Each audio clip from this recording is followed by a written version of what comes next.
ಅಚ್ಚರಿ, ಮನೆ ಅಡಿಪಾಯ ಅಗೆಯುವಾಗ ಸಿಕ್ಕಿತು ಬಂಗಾರದ ನಿಧಿ, ಅಕ್ಷರಶಃ ಕುಬೇರನ ಖಜಾನೆ ಪತ್ತೆ.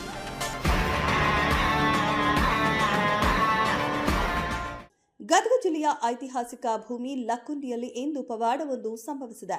ಹಳೆಯ ಮನೆಯ ಅಡಿಪಾಯ ಅಗೆಯುವಾಗ ಅನಿರೀಕ್ಷಿತವಾಗಿ ಕೋಟ್ಯಾಂತರ ರೂಪಾಯಿ ಮೌಲ್ಯದ ಪುರಾತನ ಚಿನ್ನಾಭರಣಗಳ ನಿಧಿ ಪತ್ತೆಯಾಗಿದ್ದು ಇಡೀ ಜಿಲ್ಲೆಯಾದ್ಯಂತ ಸಂಚಲನ ಸೃಷ್ಟಿಸಿದೆ. 101 ದೇವಸ್ಥಾನಗಳ ನಾಡು ಲಕ್ಕುಂಡಿಯಲ್ಲಿ ಮತ್ತೊಮ್ಮೆ ಇತಿಹಾಸ ಮರುಕಳಿಸಿದಂತಾಗಿದೆ. ಲಕ್ಕುಂಡಿ ಗ್ರಾಮದ ವಾರ್ಡ್ ನಂಬರ್ 4 ನಿವಾಸಿ ಗಂಗವ್ವ ಬಸವರಾಜ ರಿತ್ತಿ ಎಂಬುವವರ ಮನೆಯಲ್ಲಿ ಇಂದು ಈ ಘಟನೆ ನಡೆದಿದೆ. ತಮ್ಮ ಹಳೆಯ ಮನೆಯನ್ನ ಕೆಡವಿ ಹೊಸ ಮನೆ ನಿರ್ಮಿಸಲು ಅಡಿಪಾಯ ತೋಡುತ್ತಿದ್ದ ಸಂದರ್ಭದಲ್ಲಿ ಮಣ್ಣಿನ ಅಡಿಯಲ್ಲಿ ಲೋಹದ ಹಂಡೆಯೊಂದು ಪತ್ತೆಯಾಗಿದೆ. ಅದರ ಕುತೂಹಲದಿಂದ ತೆರೆದು ನೋಡಿದಾಗ ಕೆಲಸಗಾರರು ಮತ್ತು ಮನೆಯವರು ಅಕ್ಷರಶಃ ದಂಗಾಗಿದ್ದಾರೆ. ಹಂಡೆಯೊಳಗೆ ಪುರಾತನ ಕಾಲದ ಚಿನ್ನದ ಚೈನ್ಗಳು, ಬೆಲೆ ಬಾಳುವ ಬಳೆಗಳು ಮತ್ತು ವಿವಿಧ ವಿನ್ಯಾಸದ ಉಂಗುರಗಳು ಪತ್ತೆಯಾಗಿವೆ. ಪ್ರಾಥಮಿಕ ವರದಿಗಳ ಪ್ರಕಾರ ಸುಮಾರು 466ರಿಂದ 1000 ಗ್ರಾಂ ತೂಕದ ಚಿನ್ನಾಭರಣಗಳು ದೊರೆತಿವೆ. ಇದರ ಮೌಲ್ಯ ಅಂದಾಜು 65ರಿಂದ 70 ಲಕ್ಷ ರೂಪಾಯಿ ಇರಬಹುದು ಎಂದು ಅಂದಾಜಿಸಲಾಗಿದೆ.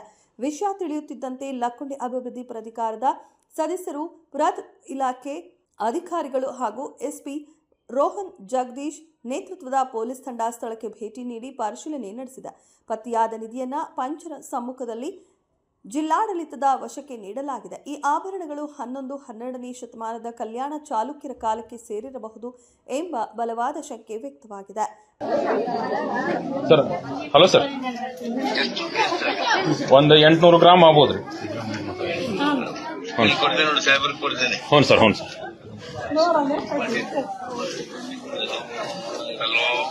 ಸರ್ ನಮಸ್ಕಾರ ಸರ್. ಸರ್ ಆರಾಮಿದ್ರಿ ಸರ್? ಹಾ ಹೌದು ಸರ್, ಮನಿ ಪಾಯ ತೆಗಿಯೋ ಮುಂದೆ ಸಿಕ್ಕೈತೆ. ಒಂದು 800 ಗ್ರಾಮ್ಲಿದ್ದ 1 kg ಆಗ್ಬೋದು ಸರ್. ಹಾ ಗೋಲ್ಡ ಸರ್, ಎಲ್ಲ ಗೋಲ್ಡ್ ಐತೆ ಸರ್. SP ಸಾಹೇಬ್ರು ನಾವು ಕುಡಿಯೋದೀವಿ ಸರ್. ಈಗ SP ಅವರು ಬಂದಾರ ಸರ್, ಈಗ ಜಸ್ಟ್ SP ಸಾಹೇಬ್ರು ನಾವು ಕುಡಿಯೋದೀವಿ ಸರ್. ಈಗ ಒಂದು ಹುಡುಗ, ಒಂದು 14 ವರ್ಷದ ಹುಡುಗ ತಂದು ಕೊಟ್ಟಿದ್ದಾನೆ ಸರ್. ಅವ್ರ ಮನೆ ಪಾಯ ತೆಗೆಯುವಂತ ಸಿಕ್ಕೈತೆ ಅಂತೇಳಿ ಇಲ್ಲಿ ಗ್ರಾಮ ಪಂಚಾಯತಿ ಸದಸ್ಯರಿಗೆ ತಂದು ಕೊಟ್ಟರು ಸರ್. ಆ ಗ್ರಾಮ ಪಂಚಾಯತಿ ಸದಸ್ಯರು ನಾನು ಕಾಲ್ ಮಾಡಿದೆ ಸರ್.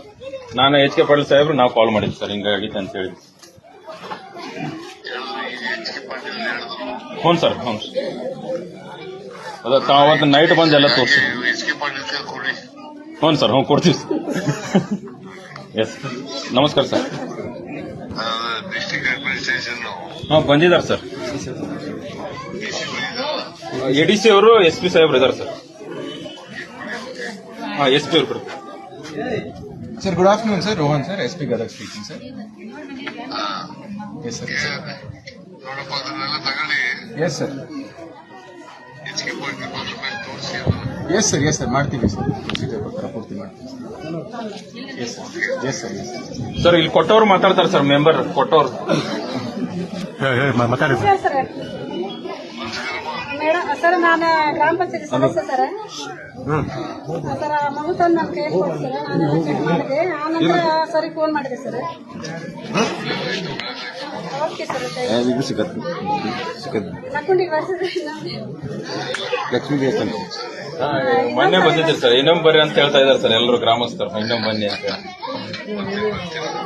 ಬಸವರಾಜ ಮತ್ತು ಗಂಗವ್ವ ರಿತ್ತಿ ಅವರ ಕುಟುಂಬಕ್ಕೆ ನಿಧಿ ಸಿಕ್ಕರೂ ಸಹ ಅದನ್ನ ಮುಚ್ಚಿಡದೆ ಪ್ರಾಮಾಣಿಕವಾಗಿ ಸರ್ಕಾರಕ್ಕೆ ಒಪ್ಪಿಸಿರುವುದು ನಿಜಕ್ಕೂ ಶ್ಲಾಘನೀಯ. ಇನ್ನು ಈ ಪ್ರಾಮಾಣಿಕತೆಗಾಗಿ ಇಡೀ ಗ್ರಾಮವೇ ಅವರನ್ನ ಮೆಚ್ಚಿಕೊಂಡಿದೆ. ಪುರಾತತ್ವ ಇಲಾಖೆಯ ಸಂಶೋಧನೆಯ ನಂತರ ಈ ನಿಧಿಯ ಹಿಂದಿನ ರಹಸ್ಯ ಏನು ಎಂಬುದು ಸಂಪೂರ್ಣವಾಗಿ ತಿಳಿಯಲಿದೆ. ನಿರಂತರ ಸುದ್ದಿಗಳಿಗಾಗಿ ನೋಡ್ತಾ ಇರಿ ರಾಷ್ಟ್ರಕ್ರಾಂತಿ ನ್ಯೂಸ್.